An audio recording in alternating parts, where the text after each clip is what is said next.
The call between Prime Ministers Modi and Sunak now appears to point finally towards conclusion of a free trade agreement that has been slow marching from one round of negotiations to another for more than 2 years now. It all began in January 2022.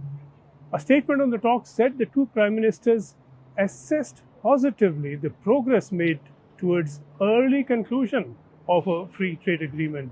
Now, the chat between the two prime ministers itself is very likely to bring some acceleration in the process and take the talks past some humps, and a good deal of those have arisen through these 2 years.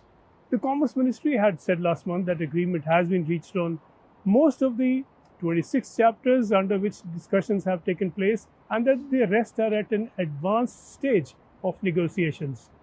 A British delegation was in Delhi last week to push the talks towards a conclusion, and that in turn followed an Indian official team's visit to London last month. So a lot of movement now leading up to this conversation between the two leaders.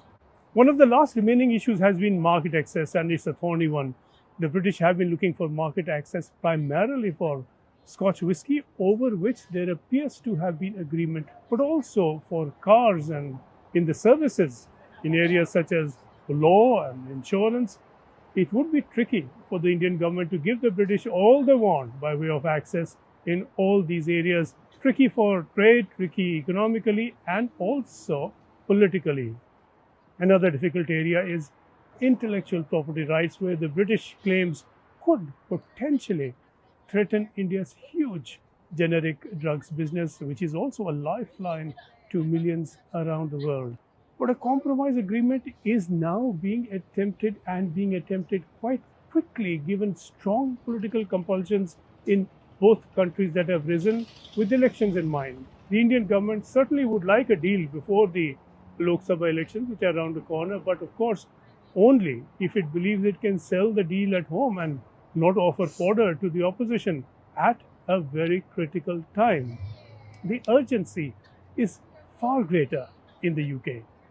Free trade deals of all sorts were promised quite wildly through the Brexit campaign, that Britain would diversify beyond the European Union to strike into brave new markets, be the global dominant player it once was.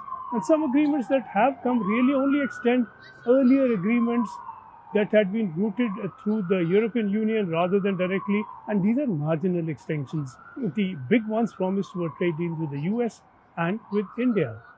A proposed deal with the US here proved a non-starter, quite literally. Talks never quite began towards reaching any agreement. The Americans just were not interested. That leaves India. Rishi Sunak has been doing badly in one by-election after another. His poll ratings are low. He quite urgently needs a talking point to show success. It would be awkward for him if he can't get a trade deal through with India. Elections in Britain are due to follow elections in India and are expected sometime between May and November. So around the corner as well. Elections could delay a deal much longer if it's not done earlier, and the two prime ministers have agreed at the least to push for the quickest possible conclusion.